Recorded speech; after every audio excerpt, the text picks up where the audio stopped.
Creo que hay el número suficiente de estudiantes, entonces vamos a continuar con el método PSA que empezamos ayer.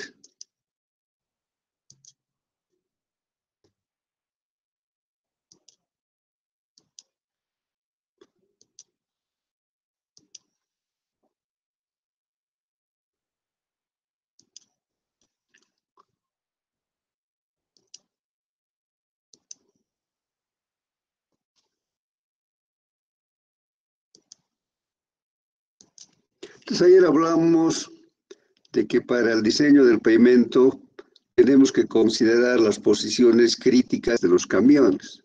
Dijimos que eso se da en los 60 centímetros del borde del pavimento, que en ahí el 6% de vehículos pesados que pasan por ese sector van a producir el mismo daño, los mismos esfuerzos que el 94% de los vehículos que pasan por la parte central.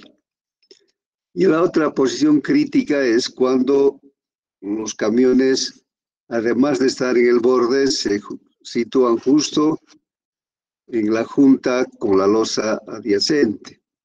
Entonces ahí, si es que no hay pasajuntas, lógicamente los esfuerzos que se generan son mayores, porque la superficie de sustentación de la carga disminuye en el borde transversal de las losas. Entonces, si no hay pasajuntas, con seguridad que la repetición de este paso de equipos pesados, de carga de vehículos pesados, ha de dar lugar primero a la fisuración y luego a la rotura de esquinas.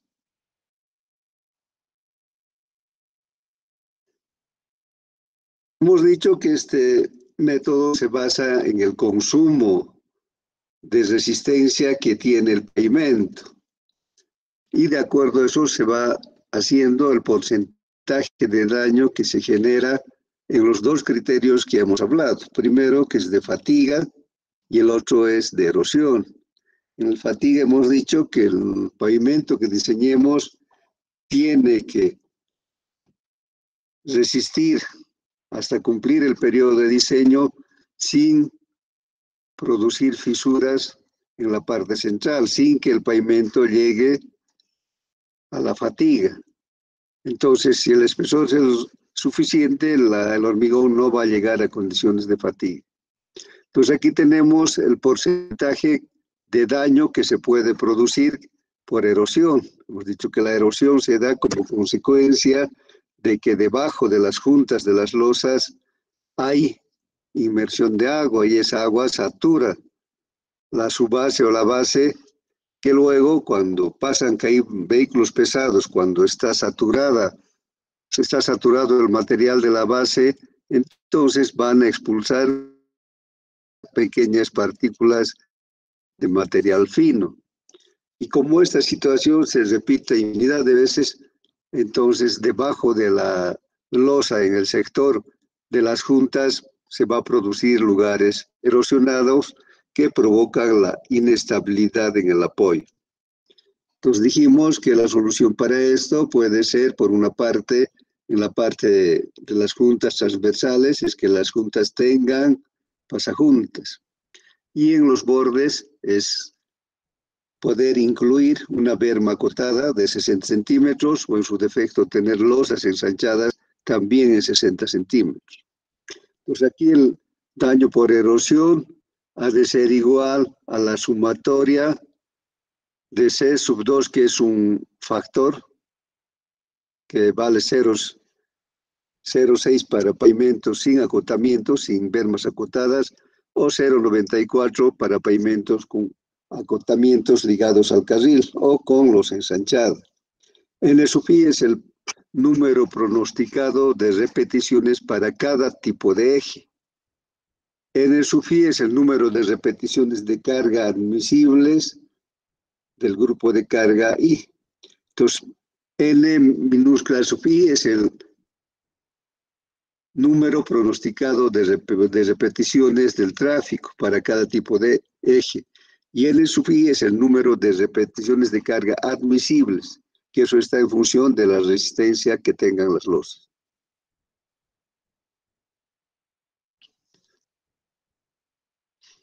Vamos a considerar, como los otros métodos, varios factores de diseño. Primero, el tránsito. Y hemos visto que el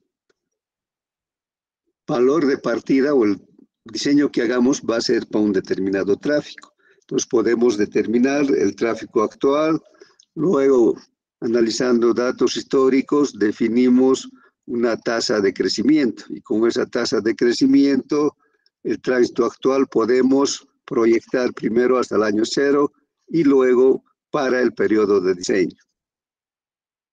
Luego, otro dato importante que se tiene que disponer y es responsabilidad del diseñista es la caracterización del suelo. En este caso, mediante la determinación del módulo de reacción de la subrasante. Entonces, son dos datos que necesariamente tiene que hacer el diseñista. Obtener a través de estudios. Luego tenemos el módulo de rotura del hormigón. En este caso, lo que hacemos es adoptar un valor. Puede ser, por ejemplo, 4.5 megapascales. Entonces, si nosotros adoptamos ese valor, tenemos que escribir en la especificación que la mínima resistencia del hormigón a rotura ha de ser 4.5 megapascales. En el diseño tenemos que definir el tipo de acotamiento, o sea, si tiene bermas acotadas o tiene solamente bermas de asfalto. Y luego, si tenemos juntas transversales. También hay que ver si el acotamiento es ligado o no, si se utilizarán o no pasajuntas. Entonces las pasajuntas van a venir a las juntas transversales si es que ponemos. Luego elegimos un periodo de diseño y posteriormente hacemos ya el análisis de diseño por criterio de fatiga y por criterio de erosión. Si tienen preguntas. Nada.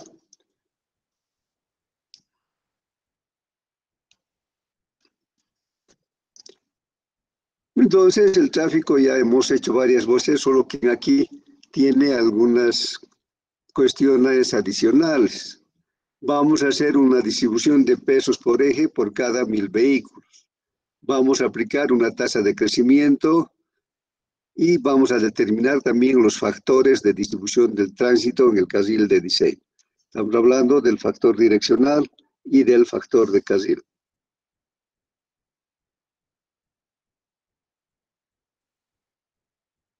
Cuando ordenemos el tráfico, si es que tenemos mucho tráfico, vamos a ordenar a partir de 4 toneladas. Todos los ejes menores o iguales a 4, que después no los consideramos en el análisis de diseño porque no producen esfuerzos importantes que puedan afectar al hormigón. Después vendrá 5, 6, 11, etc. Luego, para eje tándem será 14, 15 hasta 18. Y en tándem podemos considerar 20, 21 hasta 25 toneladas en una configuración de ejes tride. Entonces, el número de pasadas de cada tipo de vehículo vamos a registrar por cada 1000 camiones. En el análisis de esfuerzos se desprecian los vehículos livianos, que dijimos que todos los vehículos con peso igual a 4 van a ser desechados para el análisis del pavimento.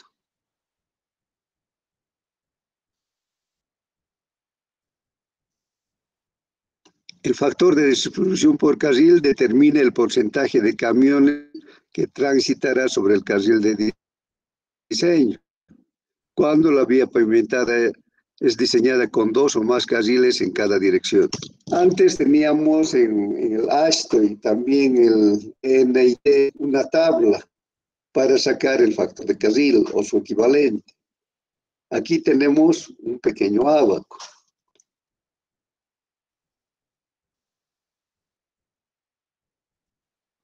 Vamos a ver en el texto.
Este es el abaco que les decía que está en la página 176. Entonces, ¿cómo vamos a utilizar esto? Y el eje vertical nos dice la cantidad de vehículos en una sola dirección. Y ese dato en miles. Entonces, lo que hacemos es anotar nuestro tráfico promedio diario en un solo carril y luego vamos a proyectar desde ahí una línea horizontal hasta interceptar uno de los ejes diametrales que tenemos dentro del ábaco. El que está más alejado del eje vertical es para 2 carriles en una dirección y el otro es para 3 carriles en cada dirección. Digamos que tenemos 10.000 vehículos por día. Entonces, el porcentaje de camiones, si tenemos 2 carriles, ha de estar siendo más o menos el 81%. Por lo tanto, nuestro factor sería 0,81. Entonces, este ábaco nos sirve para determinar el factor de carril. El factor direccional va a ser, de hecho, 0,5, considerando que la mitad de los vehículos llegan y la otra mitad se aleja de la ciudad de Cochabamba. Y el factor direccional dijimos que es como en la otra situación, en general 0,5. Consideramos que la mitad es de ida y la otra mitad de retorno. Ese factor direccional multiplicamos por el factor que obtengamos de este ábaco. Si tienen preguntas.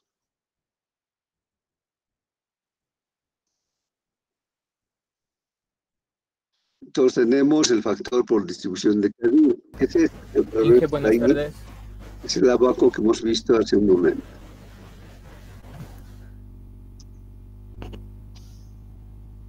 También aquí vamos a sacar un factor de crecimiento. En este caso vamos a considerar un factor general para todo el tráfico que se ha considerado para un proyecto. Entonces, para los factores de crecimiento tenemos esta fórmula, que dice que el factor de crecimiento es igual a 1 más la tasa de crecimiento del tráfico elevado a 0,5 de la capacidad que va a tener, el 0,5 del periodo que utilizamos en el diseño. Entonces, con esta fórmula podemos sacar para los valores que no encontremos. Aquí, pero tenemos las tasas de crecimiento desde 1 hasta 6.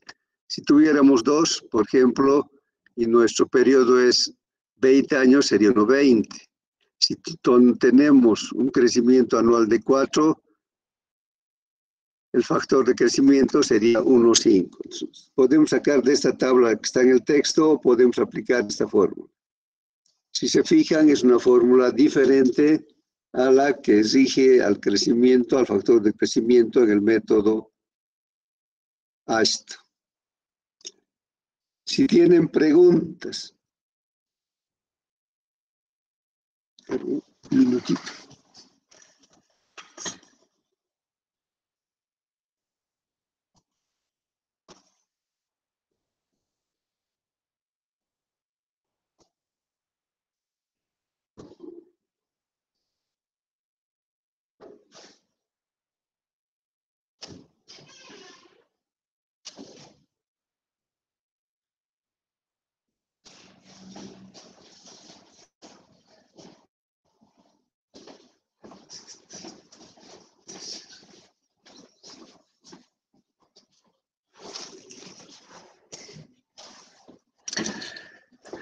seguiremos. Estoy en un ambiente cerrado en el laboratorio, que no hay circulación de aire, abierto una puerta. Entonces tenemos factores de seguridad. Estos factores de seguridad vamos a aplicar al peso de los ejes cuando hagamos ya el análisis para el diseño del pavimento. Para carreteras con alto volumen de tráfico, que sean un tráfico continuado, ha de ser 1,2. Para carreteras y calles principales con tránsito pesado moderado, 1,1. Y para caminos locales, vías residenciales, etcétera, con poco tránsito pesado, el factor ha de ser 1.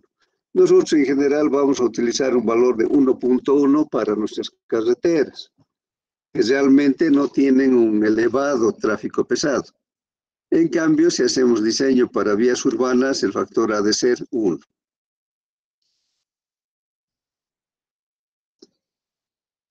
Si tienen preguntas.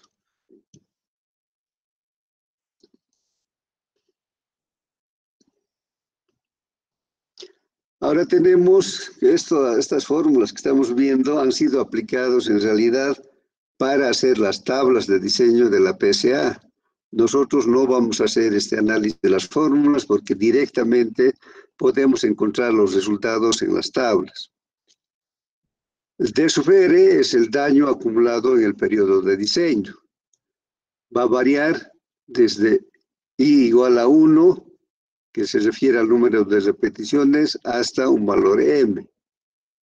Eso ha de ser factor multiplicado por el número pronosticado de repeticiones de un determinado grupo de eje, por ejemplo, de ejes de 8 toneladas, dividido entre el número de repeticiones admisibles para ese mismo grupo de carga.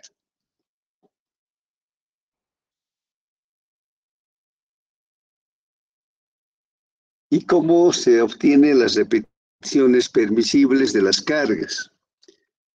Es esta fórmula que nos dice que el número de repeticiones para un índice de serviciabilidad igual a 3 ha de ser igual a 14.524 menos 6.777 multiplicado por un factor C, multiplicado por la proporción de trabajo-potencia menos 9, que es su base estabilizada. Y eso elevado a 0,103. Por otra parte, P, que es la proporción de trabajo-potencia, es igual a 268,7 multiplicado por el P, que es que representa una cimentación líquida elevada al cuadrado, dividido entre el espesor de la losa H por el módulo de reacción de la subrasante elevado a 0,73. Entonces el valor de P minúscula, que representa una cimentación líquida, ha de ser igual a K, que es el módulo de reacción de la subrasante, multiplicado por B doble, que es la deflexión producida por las cargas. Esa deflexión podemos encontrar un valor y podemos interpretar a través de deflexiones, de ensayos de deflexión que se hagan sobre el suelo, ya sea con un deflectómetro de impacto o con la viga en Benkelman. Entonces, de ahí podemos sacar este valor de P minúsculo que se refiere a la cimentación líquida. Si tienen preguntas.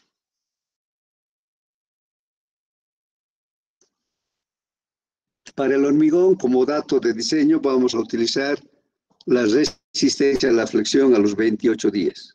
Hemos dicho que el ensayo se realiza con carga al tercio. El tránsito pesado no gobierna la resistencia del concreto, sujeto a fatiga.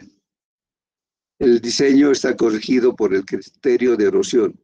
¿Eso qué quiere decir? Que el tráfico pesado no va a producir fatiga, pero sí el tráfico pesado es el que ocasiona el daño al pavimento. Entonces, vamos a tener en cuenta un factor medio que va a influir en el caso de que no se usen pasajuntas. Entonces esto ha de estar definido si las juntas transversales van a tener pasajuntas o no. El tráfico pesado estamos viendo que no afecta a la fatiga, pero sí afecta a la erosión, produce erosión.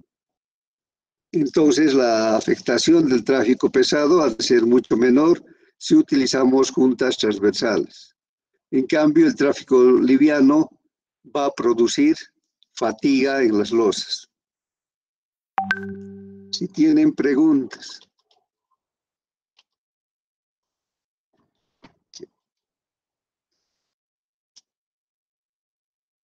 Se ha colgado esto.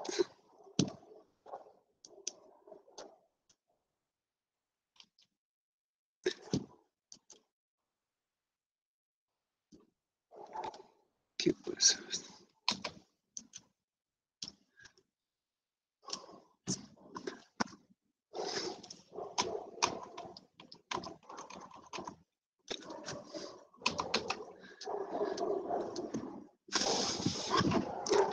En el texto vamos a encontrar una tabla para la corrección del K de las bases de la subrasante.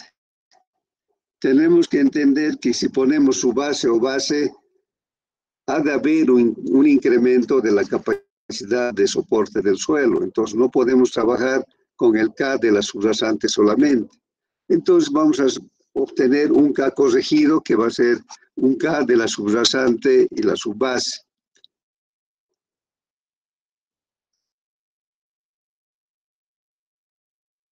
Para eso vamos a mirar un poco el texto.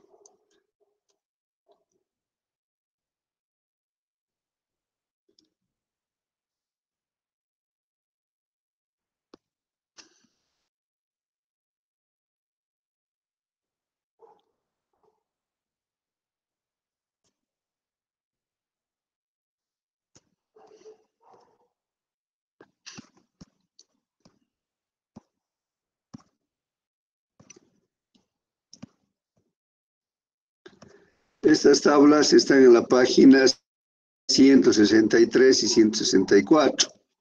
Pero además vamos a utilizar otras tablas que no he tenido tiempo para incorporar al método PSA, que es de la ASTO. Pero también en realidad esas tablas han sido incorporadas por la PSA del Brasil. Este diseño se ha elaborado en la PSA de Estados Unidos.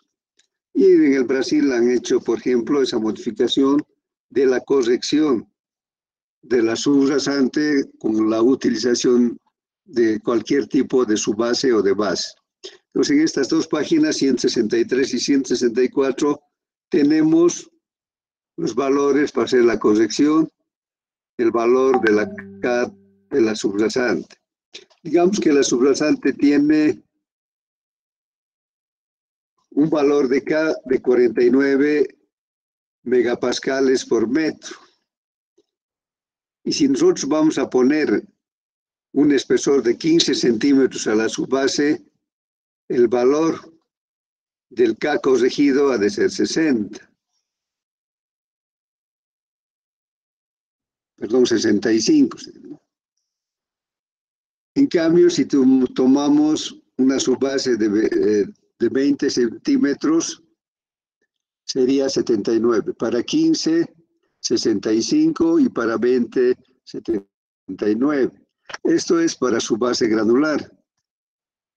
Tenemos también para su base de suelo cemento. Una subbase de suelo cemento con una K igual a 30 nos va a dar 108 si es de 15 centímetros y 145 si es de 20 centímetros. Entonces tenemos esas dos tablas en el método PSA.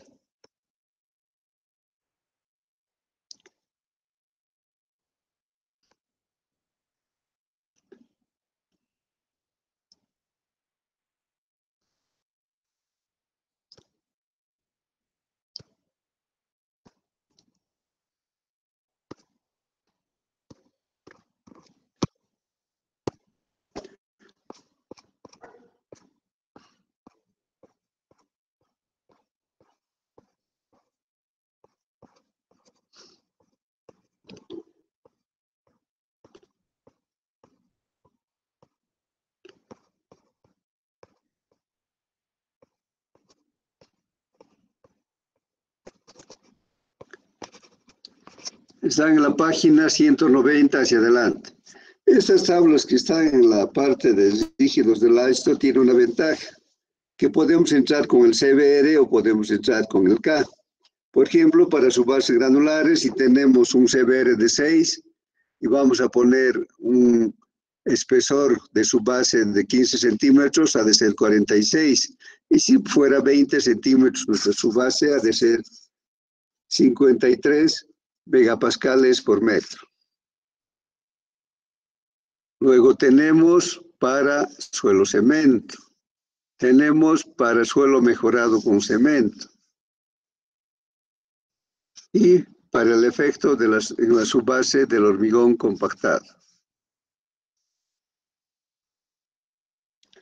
Entonces tenemos en claro que para hacer el diseño, en lo que se refiere al módulo de reacción de la subrasante, lo primero que vamos a hacer es corregir ese valor, tomando en cuenta el espesor que va a tener base y además tomando en cuenta el CBR o el valor de K que tiene el suelo inicialmente. Si tienen preguntas.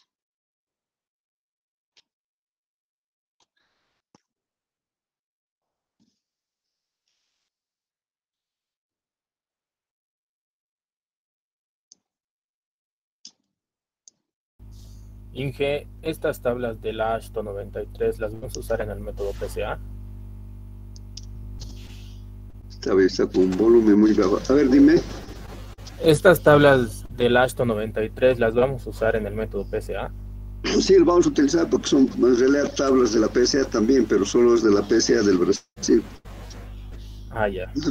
Ese es más cómodo para nosotros, de la PCA del Brasil, porque la ventaja es que viene en CBR y en valor de K. Entonces, teniendo CBR no necesitamos estar convirtiendo.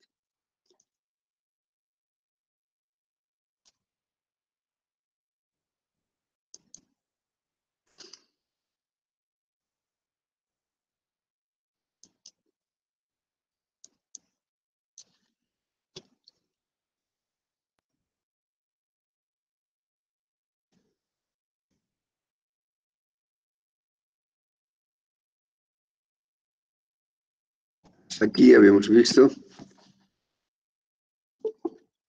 es un criterio de suelo. Entonces, lo que hemos hablado, ¿no? Las tablas que tenemos para la corrección de la subrasante.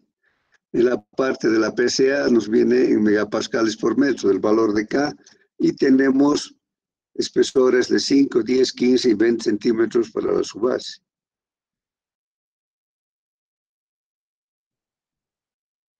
Y esta otra tabla es la reproducción de la tabla que tenemos en AISTO 93, que es la tabla de la PCA para materiales granulares. No, perdón, esto es su base de suelo mejorado con cemento.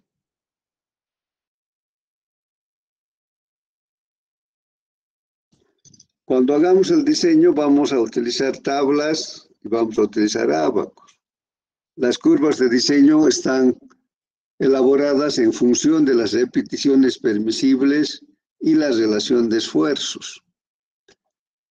Aquí se va a ver que si un grupo de cargas no consume la totalidad de la fatiga permisible, el saldo va a estar disponible para otros grupos de camiones. Entonces, la idea es de que nunca lleguemos a que se consuma todo nuestro caudal de resistencia. Entonces, para eso hay que ir haciendo el mantenimiento y los esfuerzos que corresponden.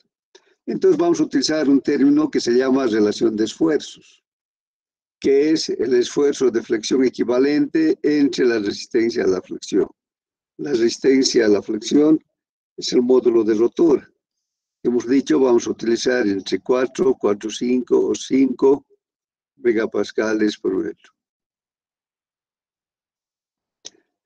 Y para sacar esta relación que nos permite entrar ya a los ábacos para hacer la obtención de los ejes admisibles, vamos a dividir el esfuerzo de flexión equivalente que sale de las tablas de la PSA entre la resistencia a la flexión. La resistencia a la flexión es un valor que vamos a adoptar. Hemos dicho que puede ser 4,5 o 5 megapascales, que es la resistencia del hormigón a rotura a los 28 días.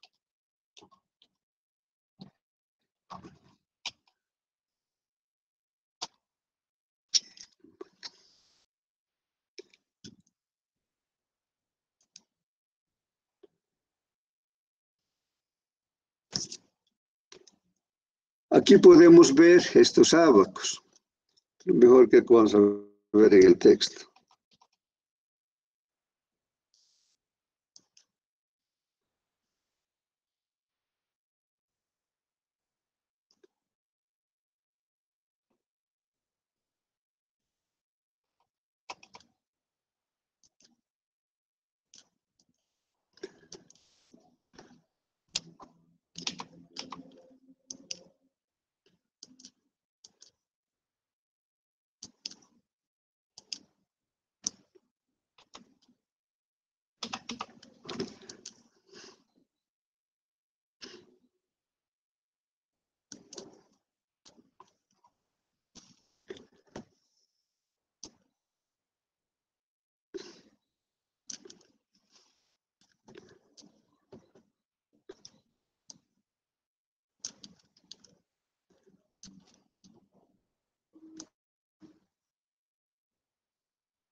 A partir de la página 167 tenemos las tablas para determinar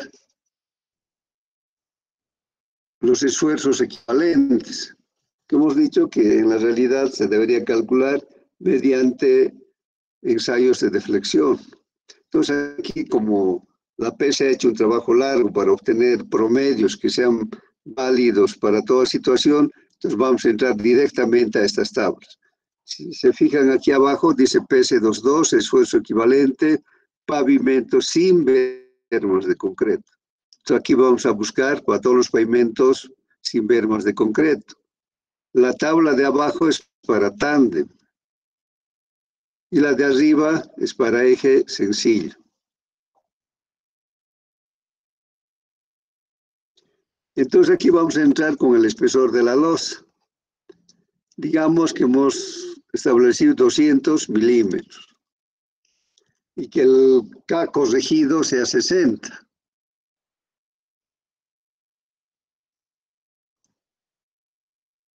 Sería 1,67. ¿Está bien? Entonces tendríamos un valor del esfuerzo equivalente de 1,67. Entonces de aquí van a venir saliendo los esfuerzos equivalentes. Este es para el de arriba para simple, el de abajo para tal. Perdón, al revés. No está bien, sencillo arriba, tándem abajo.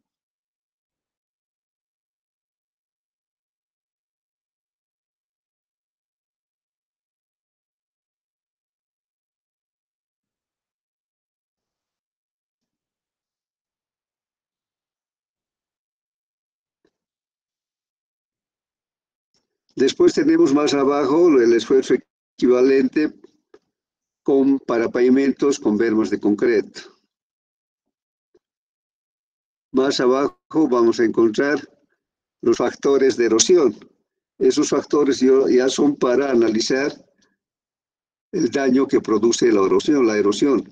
Entonces, pavimento con pasajuntas y sin bermas de concreto. La otra opción es pavimento sin pasajuntas y sin bermas de concreto.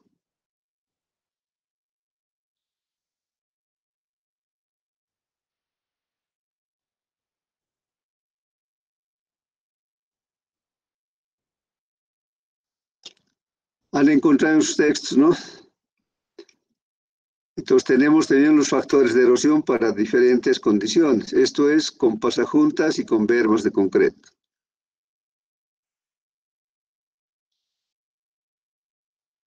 Después tenemos sin pasajuntas, pero con bermas de concreto. Tenemos luego esfuerzo equivalente para pavimento sin y con bermas de concreto. Los ejes Tridem tienen sus tablas separadas. Entonces vamos a tener en eje Tridem, igual vamos a tener en función del espesor de la losa,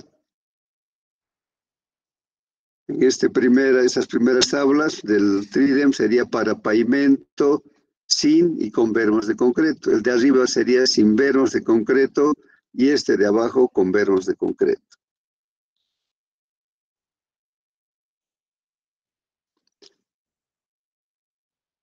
También tenemos factor de erosión para los ejes Tridem, sin pasajuntas, sin y con bermas de concreto.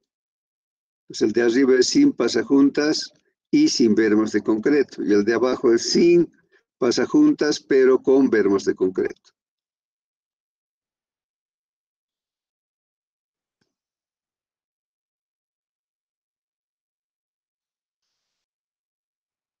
Y después tenemos factor de erosión con pasajuntas, sin y con bermas de concreto. Esto sigue siendo para los ejes Tridem. Si tienen preguntas. Nada.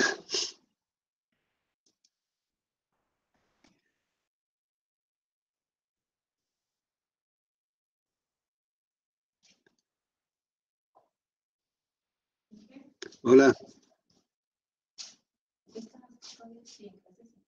Sí, lo voy a cortar los.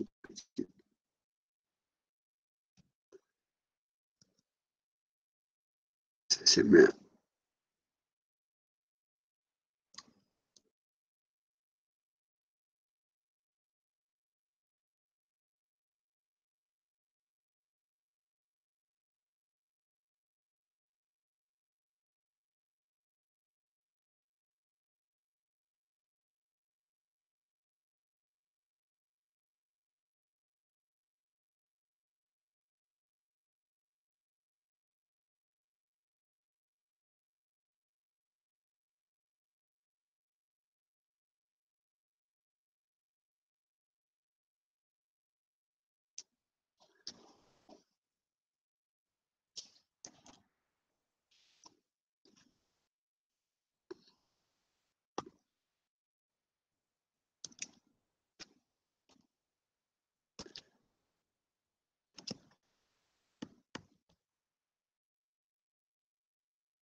creo que se ha arreglado, estaba medio colgado. Entonces ustedes tienen en la plataforma un ejercicio planteado que les puedo mostrar, que sería este. Entonces primero haríamos el tráfico. Entre el tráfico vamos a tener en primera instancia la tabla que normalmente hemos estado utilizando para la información, pero de esa tabla tenemos que pasar a otra tabla y aplicando los criterios de la PCA. Me voy a retirar un par de minutos aquí en el laboratorio, no sé qué ha pasado. Quedaríamos ahí, ingeniero.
Me van a disculpar, están aquí los técnicos que han venido a hacer una revisión de los equipos nuevos, están haciendo algunos movimientos.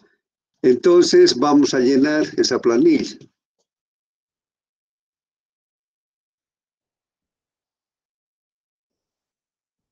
Tienen todos ustedes, ¿no?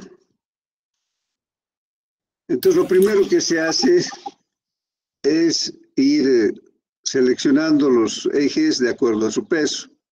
Siempre se va a poner menores o iguales a 4, porque esos después no se descartan para hacer el análisis de los ejes admisibles. Aquí, ¿cuántos ejes tenemos menores o iguales a 4? Tendríamos este que es 1,5 de tonelada, 3. Otra cosa que la unidad en la PSA son unidades métricas, por eso vamos a trabajar en toneladas, en kilonewtons y megapascales. A ver, vayan sumando. Tendríamos de 1,5, serían 5.100, pero multiplicado por 2, ¿no? Porque son 2 ejes. Y aquí no los tenemos separados. Están, como tienen el mismo peso, están en 1. Entonces ha de ser 5.100 por 2 más 13.450 por 2, que serían todos los ejes iguales o menores a 4. ¿Cuánto va a salir? 5.100 por 2 más 3.450 por 2. Aquí estamos multiplicando por 2 porque el uno es 3 y el otro es 4. Entonces, como son menores o iguales a 4, van a entrar los dos. ¿Cuánto sale? 17.100. Entonces tendríamos 17.000.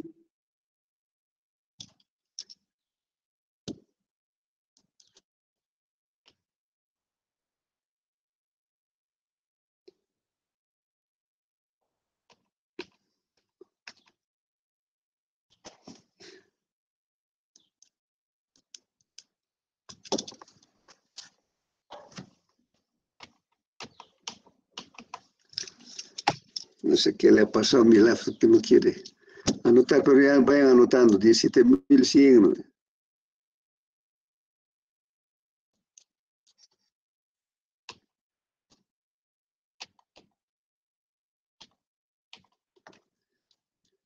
¿Está bien?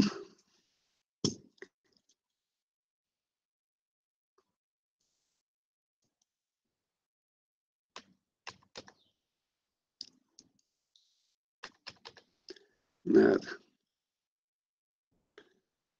D6 sería 4.844 más 302.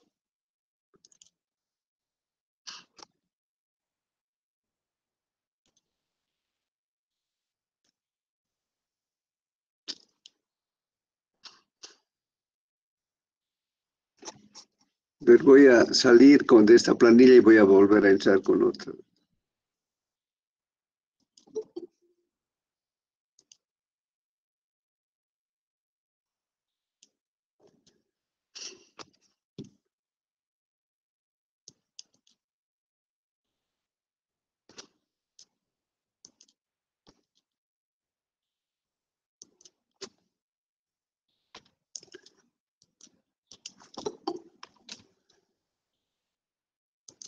Por algún motivo, no sé, no quiere marcar nada, pero ustedes vayan haciendo para continuar. ¿Cuánto sale de 6?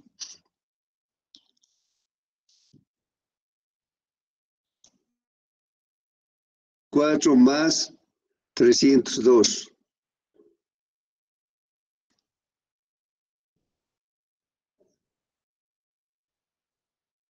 ¿Cuánto sale? 986.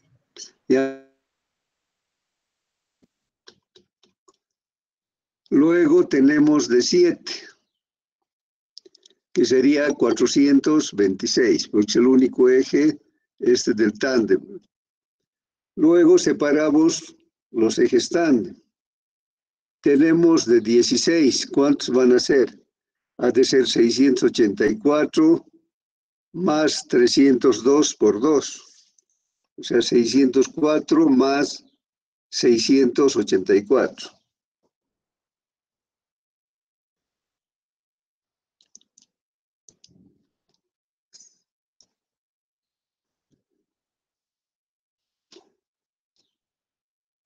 ¿Cuánto sale? 1.288. 1.288. Finalmente, de 18, que sería solamente este tándem, ¿no? Sería 426.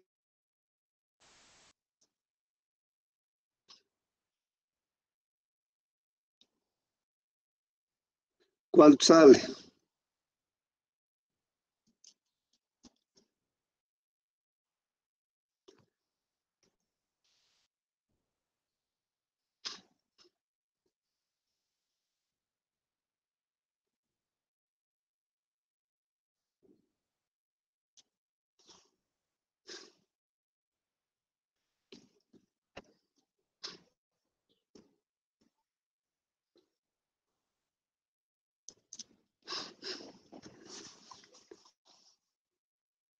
¿Cuánto sale? Inge, ¿no sería solo 426? Claro, son 426 solamente, ¿no?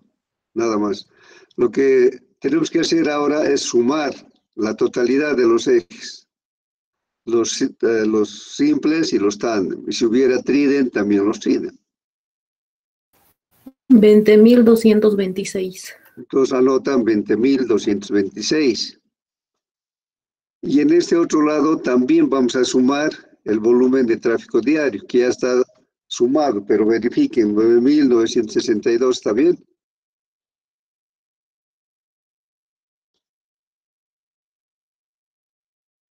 Sí debe estar bien, supongo.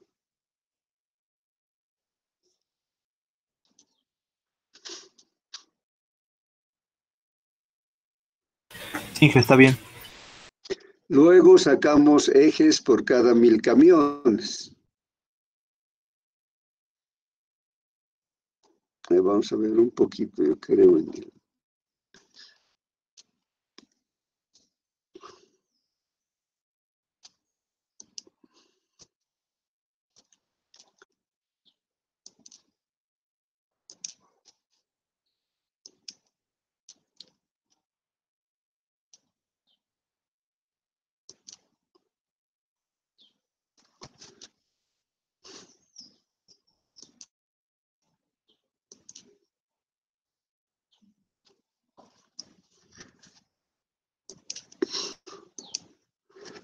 ¿Cuántos camiones en total tenemos?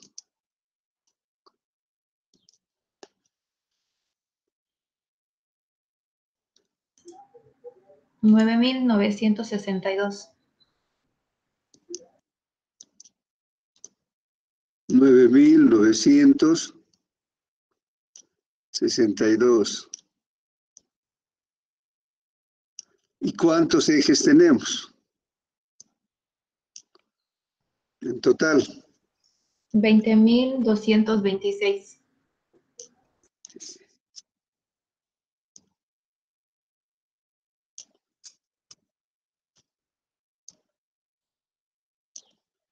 $20.226.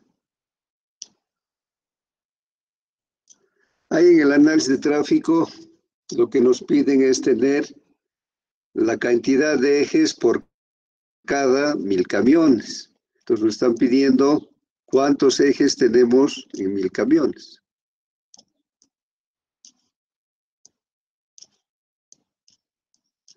Entonces X, o sea, el porcentaje o la cantidad de ejes en 1.000 camiones ha de ser igual a 1.000 por 20.226 dividido entre 9.962.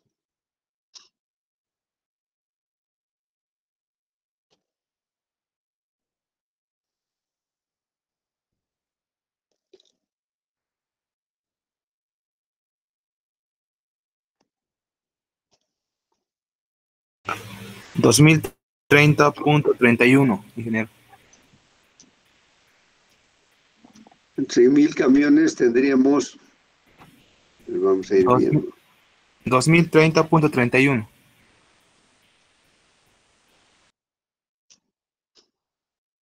Pero ahora tenemos que sacar de manera individual.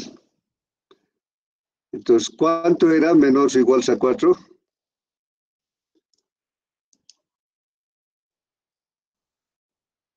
Este es el total que no.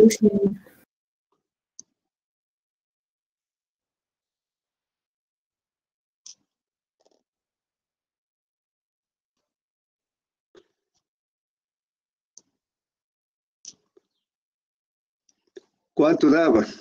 El primero. 17.100. Ese valor no sería 12.000. ¿Cuál valor? Sí, es 12.000 ese valor. Es 12.000, Inge, no es 17.100. 17.100, perdón. Has revisado, ¿no? Sí, ese sería 12.000 el primero. 12.000 redondos. Son los Sí. ejes menores o iguales a 4, ¿no? Sí, sí. Entonces nuestro X ha de ser igual al número de ejes que tenemos de cada peso multiplicado por 1000.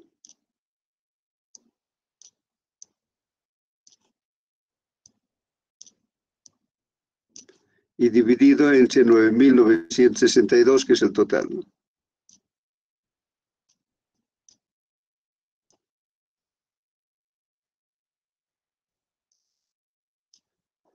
Y podemos sacar un factor, que sería 9.962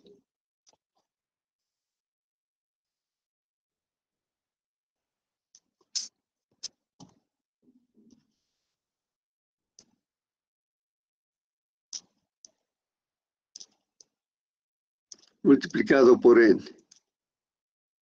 Para cada cantidad de tipo de eje, peso de eje, multiplicamos por 9.962.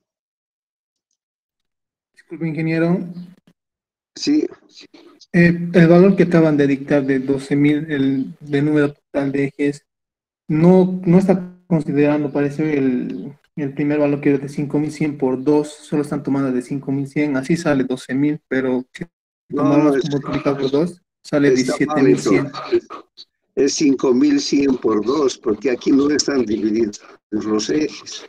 Eso Pero no aquí están me considerando que mis son dos compañeros, ejes. Inge. Entonces aquí en realidad es 10.200. 10.200 más 3.450 por 2. Entonces corrijan eso, entonces es 17.000, ¿no? 17.100 sale, Inge. Ya, 17.100. Entonces eso hemos dicho que vamos a dividir, ¿no? ¿De dónde está esta cosa?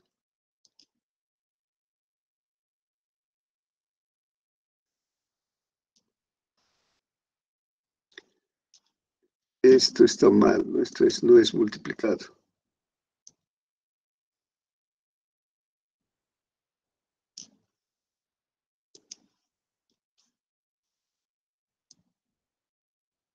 Entonces, lo que resulta para cada eje ha de ser el número entre 9,962. ¿Cuánto va a dar 17.000 entre 9.962? Eso hace la cantidad de ejes por cada 1.000 camiones. 1.72. 1.72. Para el siguiente, para el de 6, también dividido entre 9.972.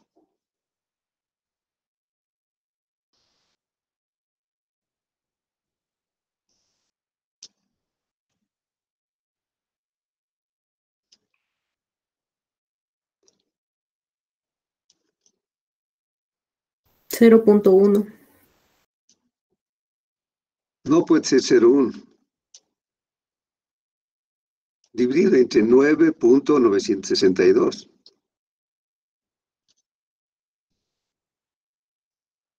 Si los de 6 son 302, entre 9 al menos va a dar, no sé, más de 30, ¿no?